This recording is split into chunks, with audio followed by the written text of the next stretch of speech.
merci à tous pour cet événement de petit déjeuner du Wellness Lab. Donc pour commencer, ce que je vous propose, c'est juste de vous présenter en une minute ce qu'est Wellness Lab, parce que je pense que c'est important de comprendre avant qu'on attaque sur la thématique. Donc le Wellness Lab, c'est un lab d'innovation qui est tourné vers l'humain, parce que nous on considère que l'humain est important, donc à travers l'axe santé, bien-être et RSE. Et pour ça, le lab se veut être un éclaireur de tendance vis-à-vis des futurs services et des utilisateurs. Donc le but c'est de vous éclairer, et on va vous éclairer ce matin avec nos partenaires qui sont venus pour cette thématique. Donc pour ça, je vais faire un petit tour de table pour vous présenter. Donc nous avons aujourd'hui Grégory Rouca ici présent, qui est directeur du Facilité Management chez LVMH, donc qui présentera un cas pratique à la fin. Donc bienvenue Grégory. Ensuite nous avons Laurent Delport, qui est un expert dans le domaine de l'hôtellerie de luxe. Donc bienvenue parmi nous. Donc, et tu as eu l'occasion de travailler aussi sur à la fois de l'hôtellerie mais aussi du tertiaire. Donc c'est ça qui est assez intéressant. Ensuite nous avons Baptiste qui est là, qui est chef d'établissement chez GSF, donc qui nous fera partager son expérience. Donc bienvenue. Et pour terminer le tour de table, on a Julien Ducrot qui est responsable des grands comptes sur la partie hôtellerie de luxe et business unit premium chez Multidex. Donc l'intérêt c'est de venir avec des gens qui n'ont pas forcément une image de l'accueil et du service, mais pourtant ce sont des boîtes qui ont muté aussi dans leur approche servicielle, donc c'est ça qui est intéressant. Donc pour commencer le débat, le but d'aujourd'hui, c'est de vous parler de l'espace professionnel qui est devenu un vrai lieu de vie, d'identité et d'appartenance. Donc aujourd'hui plus encore, avec l'accélération du télétravail, l'entreprise se démarque pour générer des expériences uniques et attractives. On ne se rend plus au bureau, on y est reçu comme dans un hôtel.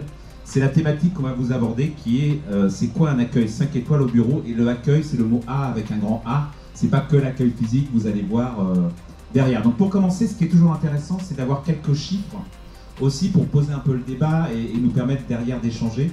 Donc, et vous donner aussi des prospectives. Donc on a ressorti quelques chiffres de certaines études. La première, c'est celle de JLL sur le retour au bureau. Ce qui est intéressant de voir, c'est que aujourd'hui, 56% reviennent au bureau parce qu'il y a un meilleur confort qu'à domicile. Ce qu'il faut voir, c'est qu'il y a des jeunes, des moins jeunes, qui n'ont pas forcément des grands palaces, et que des fois travailler dans un studio, un 2 pièces, ou travailler à 2 en télétravail, c'est jamais simple, et que des fois c'est bien mieux de travailler au bureau. Donc on parle de télétravail, mais on voit bien qu'ils aiment bien aussi ce côté confort aussi en dehors de la maison. Donc 78% des salariés font du bureau le lieu de vie socialisation par excellence. Avant le Covid, on parlait du rituel du café, on l'a pris ce matin avec Coutume. Donc, mais on voit bien que ce rituel, il perdure, parce que même si on fait du télétravail, quand on se retrouve au bureau, on aime bien aussi repartager un café, mais un café d'excellence, comme on dit. Donc, et puis 22% des salariés français ont eu recours au télétravail en 2021, et c'est quelque chose qui va perdurer pour toutes les sociétés, si on mise, et je dirais que les populations de travail commencent à s'habituer à ce mode de fonctionnement. Après, ce qu'on aime bien aussi, c'est faire un petit éclairage, sur les jeunes, parce que c'est intéressant aussi de voir leur position, parce qu'on parle de télétravail, on parle de l'ensemble des populations. Mais ces jeunes-là nous disent quand même quelques messages, et quand on regarde certains chiffres, certains baromètres et études, ce qu'on voit, c'est que 90% de ces jeunes estiment que l'entreprise a pour rôle de s'assurer du bien-être des collaborateurs. Donc pour eux, ça a du sens, et l'entreprise doit amener du sens par rapport à cette démarche d'excellence opérationnelle et de service.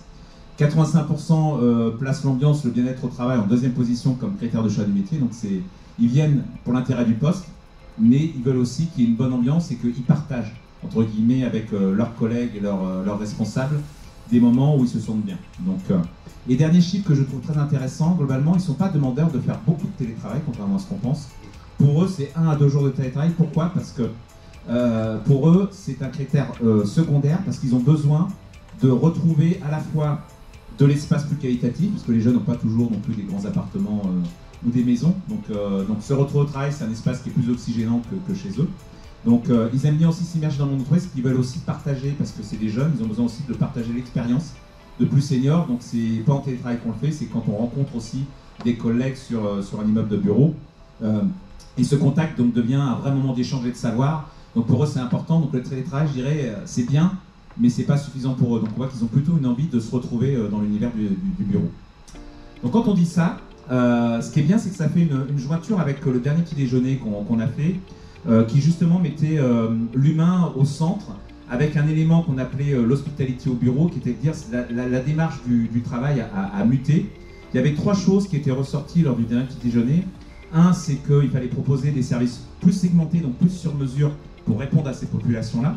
Donc, il fallait dépasser la qualité de service pour viser l'excellence du service, c'est ce qu'on appelle l'excellence opérationnelle, c'est le signe d'attention. Donc, et il fallait créer une expérience attentionnée envers l'humain et attentive aux tendances qui évoluent. Alors, quand on parle de la restauration, c'est le vegan, c'est plein de choses. Donc on voit bien qu'il y a des choses qui évoluent dans l'univers du tertiaire. D'où le fait, sur ce deuxième petit déjeuner, de se poser la question de un accueil 5 étoiles au bureau. Après, ce que j'aime bien, c'est ce que tu m'avais évoqué, qui était de dire, quand tu parles d'accueil, c'est la personne, il y avait 2 niveaux. Donc, que je trouvais assez intéressant, enfin 2 sphères qu'il faut comprendre quand on parle justement de démarche d'accueil 5 étoiles. Il y a une question qui est simple, on la pose souvent en anglais, c'est comment ça va. Alors ça, c'est facile de dire à son client comment ça va. Alors, vous êtes dans un 5 étoiles, il y a un palace, il y a un restaurant gastronomique, il y a un bar, ça va. Et si ça va pas, c'est facile de dire non, j'ai un problème, il manque une serviette. J'ai un problème, il n'y a pas d'eau pétillante. Ça, on identifie et en tant que service, on peut répondre au manque. Il y a une question qui est difficile à poser, qu'on ne peut pas vraiment poser, mais qu'il faut qu'on s'intéresse dans l'hôtellerie, c'est comment vous vous sentez. Et quand on pose cette question-là, au moins dans sa tête, comment vous, client, vous vous sentez, là on est dans une autre sphère. Parce que vous pouvez être dans le plus bel endroit du monde et vous sentir mal.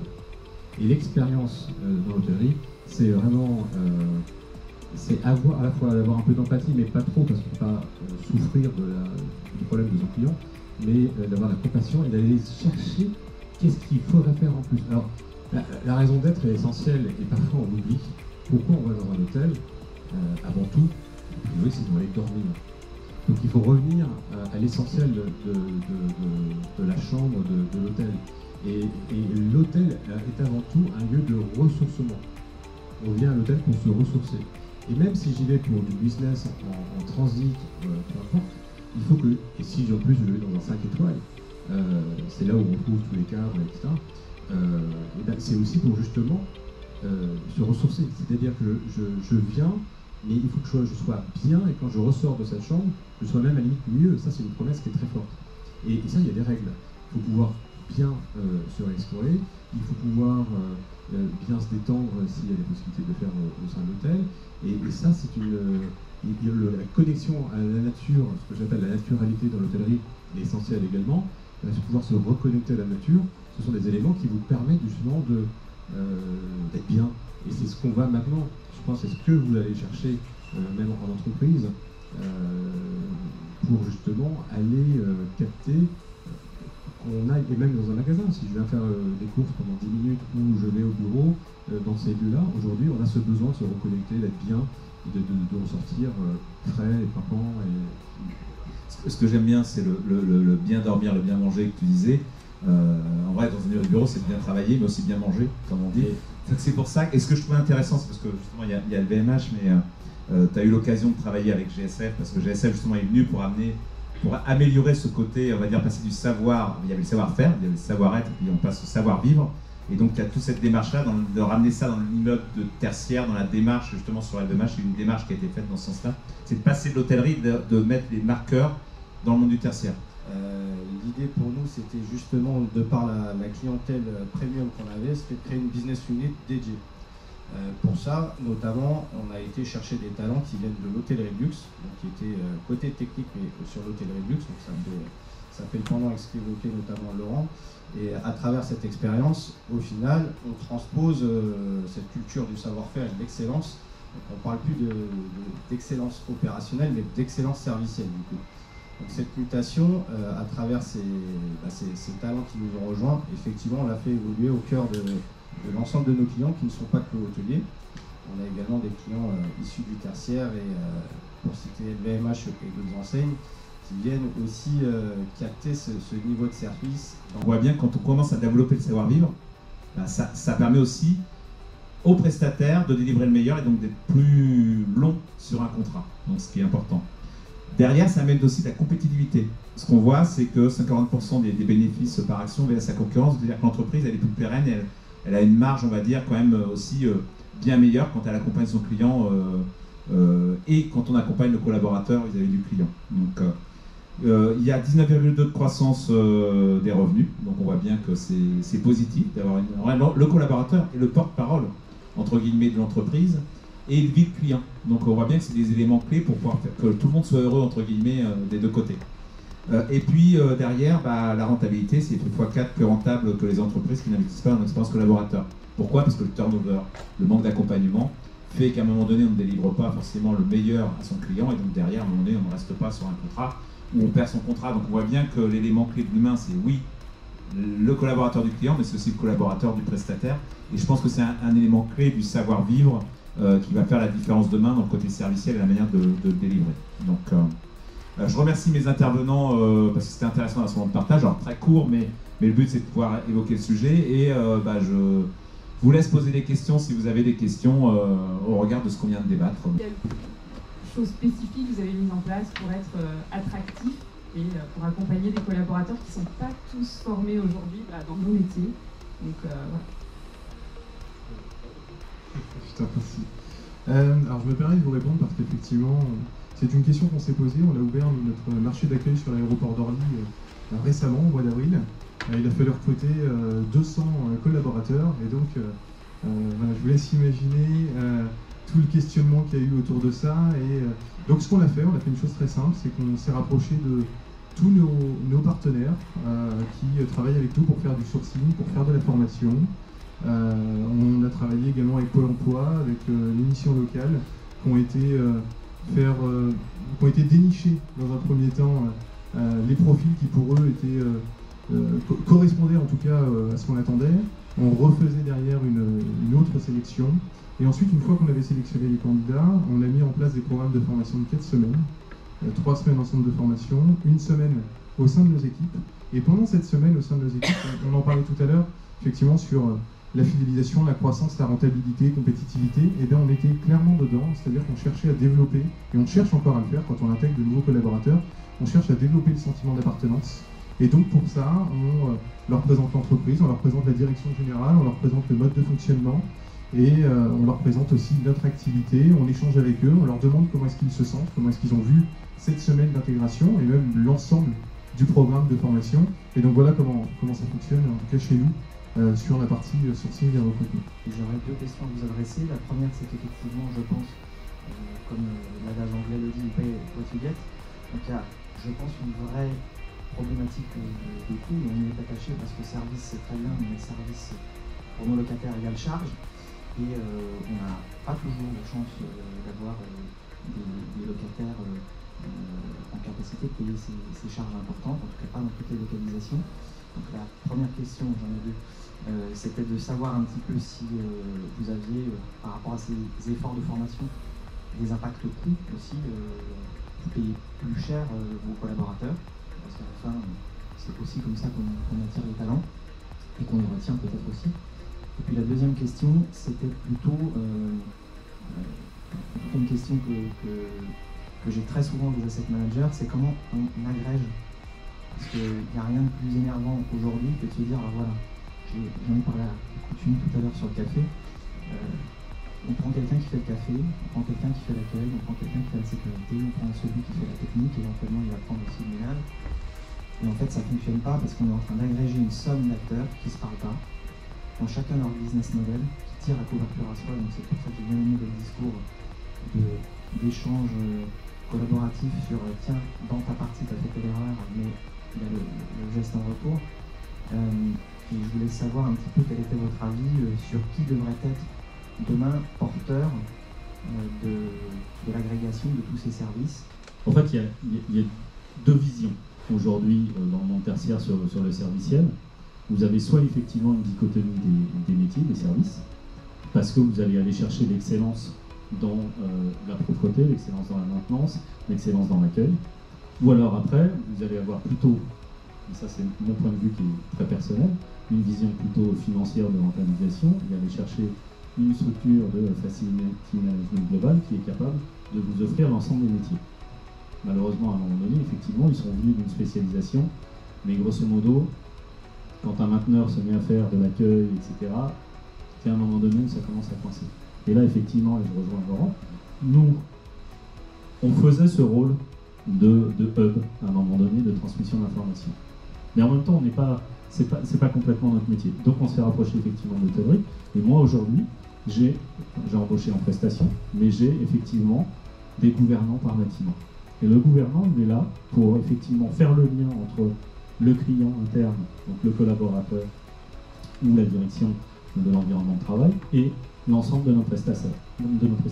C'est lui qui est là pour mettre du lien, pour mettre de la fluidité dans l'information et s'assurer aussi que l'ensemble des prestations sont correctement faites. Et effectivement, on est allé chercher ce savoir-faire dans le monde de l'hôtellerie, les gouvernants qu'on a aujourd'hui sur le site.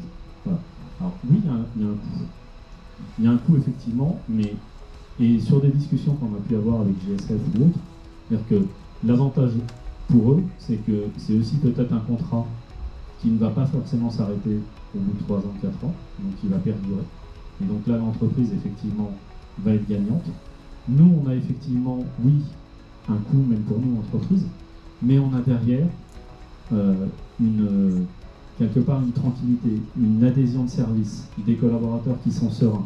Voilà, on parlait des problèmes de climatisation, ce sont tous ces éléments qui peuvent se cristalliser. À partir du moment où le collaborateur sait qu'il y a un interlocuteur qui va jouer ce rôle de chef d'orchestre et assurer de la transmission d'informations, de la fluidité entre, voilà. Et puis après, effectivement, maintenant il y a des outils informatiques qui permettent de faciliter les choses, qui permettent aux différentes entreprises de communiquer entre elles. Voilà. Et tous ces facilitateurs aujourd'hui sont pour nous un gain quelque part de sérénité. Et oui, à l'instant T, ça va nous coûter un petit peu plus cher, mais en fait sur la durée, on est gagnant. Sur l'aspect attractivité ou serviciel, j'ai envie de dire, il y a des catégories de marché qui effectivement vont demander plus des profils plus techniques, plus serviciels. Maintenant, c'est l'ADN qu'on cherche à transmettre aussi à nos collaborateurs. Au final, c'est d'agir sur les sites en bon père de famille. C'est pas parce que, encore une fois, la prestation n'est pas dans notre périmètre technique, on ne peut pas alerter le client en lui disant voilà, j'ai constaté tel écart ou tel défaut, pardon. Du coup, est-ce que vous souhaitez que je le prenne en charge ou est-ce que vous vous en occupez? L'idée, c'est que l'information, on lui remonte avant que ce soit son locataire qui lui remonte. C'est plutôt comme ça qu'on a vocation à agir. Donc c'est en ce sens quand on fait les visites de passation entre le commerce et l'exploitation, on en tire de l'exploitation parce qu'ils ont aussi leur retour d'expérience, mais c'est ces petits messages du petit plus de service à apporter. Et l'idée, sans prétention, je crois que je l'ai dit en préambule, notre volonté c'est de faire du luxe notre standard. Donc, un peu tous ces modèles, toute cette prestation de service, c'est de la standardisée. Je vais juste casser quelque part un principe, c'est faites pas du luxe un standard. C'est pas, enfin, je suis désolé, mais c'est pas forcément le luxe. C'est juste connaître votre client. Alors c'est un luxe de savoir connaître son client, c'est clair. Mais c'est pas le luxe, l'image qu'on en a d'LVMH voilà, qui vend des flacons très chers. Ça. Le luxe aujourd'hui, c'est de connaître son client. Et ça, c'est très important. Et à partir du moment où vous connaissez parfaitement votre client, vous avez compris qui il est, comment est-ce qu'il fonctionne, et que vous savez anticiper ce qu'il va vous demander, là, vous avez tout gagné. Voilà. Enfin, pour moi, le mot, il est là. Il n'est pas ailleurs. Et ça se démontre, sans couper Cyril, sur le fait que quand un client justement qui a connu et apprécié une organisation ou un système, quand tu lui demandes l'équipe qu'on va mettre en place, des fois on donne un nom et ça suffit à le ravir et il sait que derrière il sera tout serein. Pour conclure, je dirais que la question est intéressante et je pense qu'on fera un thème spécifique sur l'hybridation servicielle parce que nous on pousse beaucoup les nouvelles approches et l'élément clé c'est le client. C'est pour ça que je trouve ça super parce que je pense que l'organisation, les coûts, je suis capable de faire n'importe quoi, entre guillemets, en termes de démarche, je ne vais pas choisir les mêmes acteurs en fonction du client, de la typologie de l'actif, de la manière de gérer le budget. Donc, et la réponse, elle n'est pas standardisable, je pense. Par contre, l'élément économique, il est lié au côté serviciel et les deux vont être équilibrés, sinon on n'a pas de locataire.